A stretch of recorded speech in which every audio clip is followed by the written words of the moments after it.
എനിക്ക് പാട്ട് ഇഷ്ടമാണ്. അതിൻ്റെ വള്ളിയും പുള്ളിയും ഒന്നും എന്നോട് ചോദിച്ചാൽ എനിക്ക് മനസ്സിലാവും. ശരത് സാർ പറയുന്ന പോലെ അതിൻ്റെ സംഗതി അവിടെ ഇത്തിരി പോയി, ചിത്ര ചേച്ചി പറയുന്ന പോലെ അതിൻ്റെ ശ്രുതി ഇച്ചിരി ഇവിടെ പോയി, അതൊന്നും എനിക്കറിയില്ല. പക്ഷെ പാട്ട് എനിക്കിഷ്ടമാണ്. ഒരു 2 ലൈൻസ് നമുക്ക് വേണ്ടി പാടാൻ പറ്റും? നിമിഷത്തിൻ്റെ നിർവൃതിയിൽ ഞാനൊരാവണി തന്നലായി മാറി. ആ നിമിഷത്തിൻ്റെ നിർവൃതിയിൽ ഞാനൊരാവണി തന്നലായി മാറി.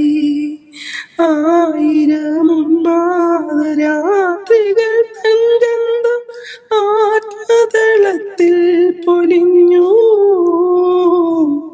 ആത്മതളത്തിൽ പൊലിഞ്ഞു. ആ നിമിഷത്തിൻ്റെ നിർവൃതിയിൽ ഞാനൊരാവണി തന്നലായി മാറി. ആ നിമിഷത്തിൻ്റെ നിർവൃതിയിൽ മനമാരതി തൻ പദമാടി.